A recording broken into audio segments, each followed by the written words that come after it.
Hello super hero lovers, হাজির হয়েছি Avengers assemble animated সিরিজের নতুন পার্ট নিয়ে। হ্যাঁ জানি অনেকদিন পরে এর নতুন পার্ট আসছে, কারণ বন্ধুরা আপনারা তো জানেন পরপর অনেক কিছু আসতে লেগেছিল মার্বেলের তরফে, আর ঠিক তেমনই ইকো আবার শুরু হচ্ছে, তার জন্য মিডিলে একদিন সময় পেলাম তাই এটা দিয়ে দিচ্ছি। আর বলে রাখি আগে থেকেই সিজন 1 আমি এখানেই শেষ করব, সিজন 2 থেকে যখন আমি শুরু করব সেটা বাংলা মুভিজ চ্যানেলে পাবেন, মানে সিজন 2 থেকে বাকি সমস্ত অ্যানিমেটেড সিরিজ সব ওখানে পাবেন। তো সেসব পরে কথা হবে, এর আগে আমি এই চ্যানেলে সিজন 1 এর 13টা এপিসোড এক্সপ্লেন করে রেখেছি, আর আজ আমি সিজন 1 এর এপিসোড 14, 15 এক্সপ্লেন করব। তো চলুন বেশি দেরি না করে শুরু করে আজকের এই ভিডিওটি। Episode 14, Hulk's day out.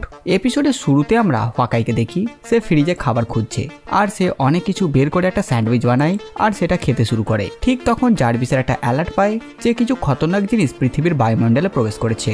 হকাই তখন তাড়াতাড়ি অ্যাভেঞ্জেট নিয়ে বেরিয়ে পড়ে অ্যাভেঞ্জার্স টাওয়ার থেকে, আর সেটা নিয়ে উড়ে গিয়ে সে এনার্জি ফোর্সের আগে চলে যায়, আর সে এনার্জিটা জেটকে ধাক্কা মারে। তখন আমরা দেখি হাল্ক এসে পড়েছে। আসলে সেটা হাল্ক ছিল, কিন্তু হাল্কের কিছুই মনে নেই, সে তার স্মৃতি হারিয়ে ফেলেছে, তার কিছুই মনে নেই, তার কেবলমাত্র একটা কথাই মনে আছে, আর সেটা হচ্ছে পৃথিবী ধ্বংস হতে চলেছে। এটা বলে হাল্ক আবার অজ্ঞান হয়ে যায়। এরপর তাকে অ্যাভেঞ্জার্স টাওয়ারে আনা হয়। ফ্যালকন চেক করে হাল্ককে আর বলে যে তার মতে হাল্কের মাথায় অনেক জোরে আঘাত লাগার ফলে সে তার স্মৃতি হারিয়ে ফেলেছে, কিন্তু তাদের কাছে একটা প্রশ্ন, কে এত শক্তিশালী যে হাল্ককে এত দূর থেকে ছুড়ে ফেলেছে। আয়রন ম্যান ভিডিও কল করে জিজ্ঞেস করে হাল্কের ব্যাপারে, যাকে দেখে হাল্ক ভয় পেয়ে যায়। টনি বুঝে যায় অবস্থা খুবই খারাপ। আয়রন ম্যান আসলে সমুদ্রে আছে, সে একটা জাপানিজ শিপকে বাঁচাচ্ছে যাতে সেটা ডুবে না যায়, আর তাই সে সেখান থেকে আসতে পারছে না। তাই বাকিদের হাল্ককে সাহায্য করতে বলে যাতে হাল্ক নিজের স্মৃতি খুঁজে পায়। হাল্কে ক্যাপ্টেন ও বাকিরা তার রুমে নিয়ে আসে, তবুও হাল্কের কিছুই মনে পড়ে না। তখন ক্যাপ্টেন ঠিক করে হাল্ককে সেই সকল জায়গায় নিয়ে যাবে যেখানে সে গেছিল, আর এটা খোঁজ লাগাবে যে তাকে কে মেরেছে। তখন ফ্যালকন হাল্কের পকেটে একটা রিসিপ্ট পায়, যেটা একটা দোকানের, আর সেই দোকানটি ইয়ানসি স্ট্রিটে আছে। সেখানে তারা অ্যাভেঞ্জেট নিয়ে হাজির হয়। সেখানে পৌঁছতেই ফ্যান্টাস্টিক ফোরের মেম্বার দ্য থিং হাল্কের উপর আক্রমণ করে, আর দুজনে মারপিট শুরু করে দেয়। ক্যাপ্টেন আমেরিকা তাদের থামায়, আর দ্য থিং মানে বেনকে বলে হাল্ক তার স্মৃতি হারিয়েছে, আর তাই সে জানতে চায় এখানে কি হয়েছিল। থিং জানায় প্রতি সপ্তাহের মতন হাল্কও আমি বোলিং করছিলাম। তখন হাল্ক নাকি থিংকে চিটিং এর অপবাদ দেয়,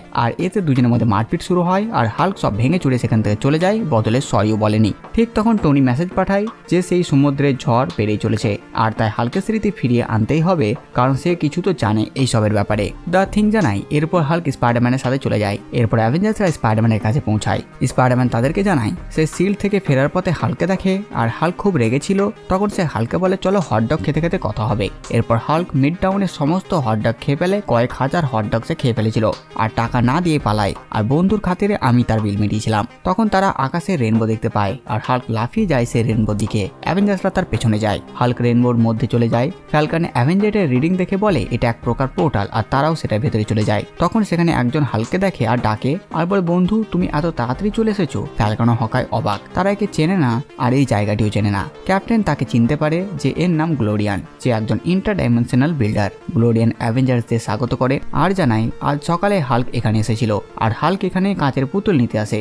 আর এখানে তখন থর এসে পড়ে, আর তারপর সে একই কাহিনী, কে বেশি শক্তিশালী। ক্যাপ্টেন হাল্ককে থরের ব্যাপারে জিজ্ঞেস করে যে সে কোথায়। হাল্ক বলে সে বেটার ফিল করছে না, সে অসুস্থ হচ্ছে, আর হাল্ক বমি করে ফেলে। আর তখন তার বমির সাথে ছোট্ট পোকা বেরিয়ে আসে, আর সেটা দেখতে দেখতে একটি বড় মনস্টার হয়ে যায়, আর হাল্কের ওপর আক্রমণ করে। অ্যাভেঞ্জার্সরা মিলে সে মনস্টারটিকে মেরে ফেলে। তারপর টনি অ্যাভেঞ্জার্সদের ফোন করার বলে টাওয়ারে এসে দেখা করো। রাস্তায় তারা দেখে আকাশে বিশাল ঝড় উঠেছে। হাল্ক বলে আমি বলেছিলাম না পৃথিবী ধ্বংস হতে চলেছে। হাল্ক সেই মনস্টারের টেন্টিকলসের একটা টুকরো সাথে করে নিয়ে এসেছিল, যেটা স্ক্যান করে জার্ভিস জানায় এতে চাঁদের পাথরে কিছু কণা পাওয়া গেছে। টনি জানায় সে কাজ করছিল টাওয়ারে। আর তখন হাল্ক ও থর লড়াই শুরু করে যে কে বেশি শক্তিশালী, এটা তর্ক শুরু হয়ে যায় তাদের। তো আমি তাদের বলি তোমরা চাঁদে গিয়ে লড়াই করো। ততক্ষণে হাল্কেরও সব মনে পড়ে যায়, আর সে জানায় চাঁদে এরকম একটা অনেক বড় মনস্টার আছে।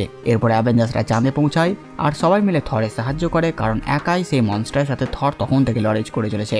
আর সে সাহায্যের জন্য হাল্কে মিউনিয়ারে করে এক বাড়ি মেরে পৃথিবীর পাঠিয়েছিল, যাতে সে অ্যাভেঞ্জার্সদের নিয়ে আসতে পারে, কিন্তু সে নিজের স্মৃতি ভুলে যায়। তারপর সমস্ত অ্যাভেঞ্জার্সরা মিলে সে মনস্টার থেকে মেরে ফেলে। Episode 15, planet Doom. Thor Asgard ফিরে যায়, আর দেখে ভলস্ট্যাগ নিজের ভোজনে ব্যস্ত। ওডিন এসে থরকে বকাবকি করে, কারণ সে একজন রাজকুমার অ্যাসগার্ডের, আর সে দুর্বল মানুষদের সাথে এত সময় কেন কাটায়। তখন সেখানে হ্যামডাল এসে জানায় কিছুক্ষণের জন্য পৃথিবী তার নজরে বাইরে চলে গেছিল, হতে পারে সেখানে কিছু বিপদ এসেছে। থর পৃথিবীতে এসে অবাক, অ্যাভেঞ্জার্স টাওয়ার কোথায় গেল। আর তার জায়গায় একটা নতুন টাওয়ার, আর সেটা থেকে একটা বিম গিয়ে থরকে আক্রমণ করে আর থর দূরে গিয়ে পড়ে। আর সে উঠে দেখে তার সামনে ডুমের একটা অনেক বড় মূর্তি। ডুমের রাজত্ব চলছে এখানে। থর বুঝতে পারছে না মাত্র কয়েক ঘন্টার মধ্যে কি করে ডুম পুরো ম্যানহাটনের ওপর কবজা করে নিয়েছে, আর অ্যাভেঞ্জার্সরাই বা কোথায়। তখন তার উপর ডুম বটে আক্রমণ করে, থর তাদের সাথে লড়াই করে, আর তখন তার সাহায্য ফ্যালকন, হকাই ও স্পাইডারম্যান করে। কিন্তু তাদের কস্টিউম একদম আলাদা, যেন পুরনো যুগের কস্টিউম। থর কিছুই বুঝতে পারে না।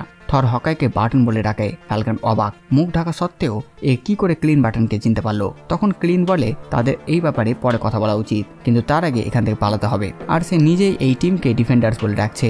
তারা একটা স্টিমারে করে সেখান থেকে পালায়। হকাই জানায় তাকে সবাই বুলসে বাটন বলে ডাকে, আর পিটার পার্কারের জন্য বলে একে স্লিঙ্গার বলে, আর স্যাম উইলসনের জন্য বলে একে স্ন্যাপ বলে ডাকা হয়। আর থর জানতে পারে যখন থেকে ডুম পৃথিবীর উপর কবজা করেছে তখন থেকে কোনো থান্ডারের ব্যাপারে কথা হচ্ছে, যাকে ডুম ভয় পায় যে এলে সব ঠিক করবে। আর এরাও সেই থান্ডারের অপেক্ষায় আছে। আর থরই কি সেই থান্ডারার? হঠাৎ তাদের উপর আক্রমণ হয় আর ফ্যালকন আহত হয়। তাড়াতাড়ি তারা পাশের একটা সার্ফেসে গিয়ে পৌঁছায় আর দেখে ব্ল্যাক উইডো ডুমবোট নিয়ে এসেছে তাদের উপর আক্রমণ করতে, আর তার নাম ব্ল্যাক ব্রাইট। থর তাকে নাতাশা বলে ডাকে। নাতাশা অবাক, সে কি করে তার নাম জানলো। তখন তাদের দিকে একটা স্পেসশিপ টাইপ জিনিস আসে। থর সেটার দিকে মিউনিয়ার ছড়ে, কিন্তু কোনো টেকনোলজির কারণে সেই স্পেসশিপ মিউনিয়ারটাকে আটকে নেয় একটা ফোর্স ফিল্ডের মাধ্যমে, আর মিউনিয়ার থরের কাছে ফিরে আসে না। হকাই স্পাইডারম্যানকে বলে সেখানে স্মোক গ্রেনেড ছেড়ে দাও, আর তারা সেখান থেকে পালায়। তারা তারপর শিল্ডের এক গুপ্ত জায়গায় পৌঁছায় যেখানে হকাই ও বাকিরা লুকিয়ে থাকে। থর অবাক, এরা বলছে এই সব কিছু কয়েক বছর আগেই হয়েছিল, কিন্তু সে তো আজকে সকালে এই পৃথিবী ছেড়ে গেছে।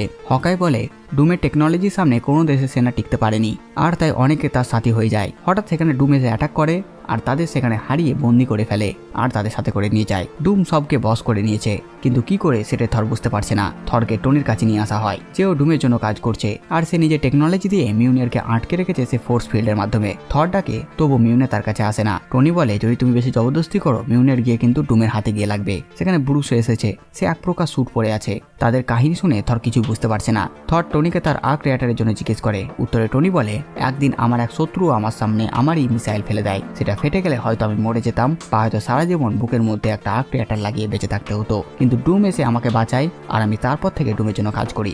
ব্রুস জানায় একদিন গামা রেডিয়েশনের জন্য আমি মনস্টার হয়ে যেতাম, কিন্তু ডুম আমাকে বাঁচায়, আর সেই রেডিয়েশন থেকে বাঁচার জন্য আমি এই স্যুট বানিয়েছি। থর বুঝে যায় ডুম কোনো রকমে অতীতে গিয়ে তাদের জীবনটাকে বদলে দিয়েছে, ফলে তারা কেউ সুপার হিরো হতে পারেনি। ডুম থরকে নিজের দলে আসতে বলে, থর মানা করে দেয়। এবার ডুম সবার সামনে থরকে মেরে ফেলার জন্য জনগণের সামনে নিজের বিল্ডিং এ দাঁড় করায়, কিন্তু ঠিক মুহূর্তে নাতাশা ডুমের উপর আক্রমণ করে আর থরের বাঁধন কেটে দেয়, কারণ তারা এই থান্ডারের অপেক্ষায় ছিল এত বছর ধরে। সাথে সাথে ব্রুস টনিও তারই টিমে। ডুম মিউনিটটি নিজের দিকে ডাকে, তখন সেটা গিয়ে একটা জায়গায় ধাক্কা মারে যেখানে স্টিভ রজার বরফে জমেছিল। এরপর থর মিউনিটকে নিজের কাছে ডাকে, কিন্তু ডুম থরকে মেরে অজ্ঞান করে দেয়, ফলে মিউনিটটি মাটিতে পড়ে যায়। নাতাশা আবার থরকে জ্ঞানে আনে, আর সেও বাকিরা ডুমের সাথে লড়ে। শেষ অবধি তাদের সাথে ক্যাপ্টেনও যোগ দেয়, কারণ ডুম যাতে তার টাইম মেশিনটি আবারও চালাতে না পারে, আর সবাই মিলে ডুমকে হারিয়ে দেয়। এরপর থর টাইম মেশিনের সাহায্যে সেই সময় যায় যখন ডুম এই সব কিছু শুরু করেছিল, আর তার মেশিনটিকে খারাপ করে দেয়। ডুম ভাবে এটা হয়তো ফালতু সে একটা এক্সপেরিমেন্ট করছিল, টাইম মেশিনের সাহায্যে গিয়ে কিছুই পরিবর্তন হবে না, কিন্তু আসলে তার টাইম মেশিনটাকে থর খারাপ করে দিয়েছে, ফলে আবারও সব ঠিক হয়ে যায়। তো বাস বন্ধুরা, এই ভিডিওতে বাস এতটুকুই। আপনারা কমেন্ট করে জানান ভিডিও আপনাদের কেমন লাগলো। সাথে সাথে আমার এই কাজ যদি আপনাদের ভালো লাগে ভিডিওটিকে লাইক, চ্যানেলকে সাবস্ক্রাইব করে দেবেন। তো আমি আসছি আবার নতুন ভিডিও নিয়ে। আমি প্রিন্স সালমান, আর আপনারা দেখছিলেন বাংলা কমিক্স।